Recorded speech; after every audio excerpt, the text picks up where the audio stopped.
नमाज का तरीका समात फरमा लें। नमाज ईद उल फित्र की नियत इस तरह की जाएगी, नियत की मैंने 2 रकत नमाज ईद उल फित्र वास्ते अल्लाह के 6 जायद तकबीरों के साथ पीछे इस इमाम के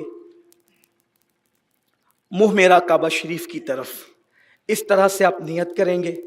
और अगर इतने लंबे चौड़े अल्फाज आप नहीं कह सकते तो असल नियत दिल के इरादे का नाम है। आप सिर्फ दिल में इतनी नियत कर लें कि मैं इमाम के पीछे अल्लाह के लिए ईद उल फित्र की नमाज पढ़ रहा हूँ, बस इतनी नियत करें। असल नियत दिल के इरादे का नाम, बस इतनी नियत कर लें दिल ही के अंदर। और फिर उसके बाद तकबीर तहरीमा होगी, यानी पहली तकबीर होगी, और पहली तकबीर होने के बाद सना पढ़ी जाएगी। इमाम भी सना पढ़ेगा, आप भी सना पढ़ेंगे। और सना पढ़ने के बाद क़िरात से पहले हमारे मामूल से हटकर 3 तकबीरें होगी। पहली और दूसरी तकबीर पर हमें अल्लाह अकबर कहते हुए हाथ कानों की लौ तक ले जा कर के जो है वो नीचे को कर लेना है। पहली और दूसरी तकबीर में हाथ कानों की लौ तक ले जाकर हमें छोड़ देना है। और तीसरी जब तकबीर होगी तो हाथ कानों की लौ तक ले जाएंगे और उसके बाद हम नाफ के नीचे बांध लेंगे। फिर इमाम क़िरात करेगा, क़िरात होगी, और क़िरात के बाद फिर रुकू सुजूद जैसे हम मामूल के मुताबिक करते हैं वैसी होगी।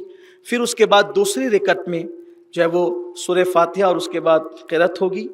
और रुकू में जाने से पहले मामूल से हटकर फिर 3 तकबीरें ज़ायद होगी।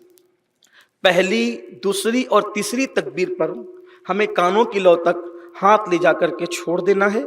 और चौथी तकबीर वो रुकू की तकबीर है, वो अलग से कोई तकबीर नहीं है। चौथी तकबीर रुकू की तकबीर है, तो बगैर कानों की लौ तक हाथ ले जाए हमें डायरेक्ट रुकू में चले जाना है। यानी कि आसान लबो लहजे में ये है कि दोनों रकत में 3-3 तकबीरें ज़ायद होती है। पहली रकत में क़िरात से पहले तकबीर है, दूसरी रकत में क़िरात के बाद तकबीर है। पहली रकत में 2 मरतबा कानों की लौ तक हाथ ले जाकर छोड़ना है, तीसरी बार कानों की लौ तक हाथ ले जाकर के बांध लेना है। और दूसरी रकत में 3 मरतबा कानों की लौ तक ले जाकर के छोड़ देना है। और रुकू में फिर जब चौथी तकबीर होगी तो रुकू में जाना है। फिर उसके बाद जब वो हस्बे मामूल नमाज अदा होगी।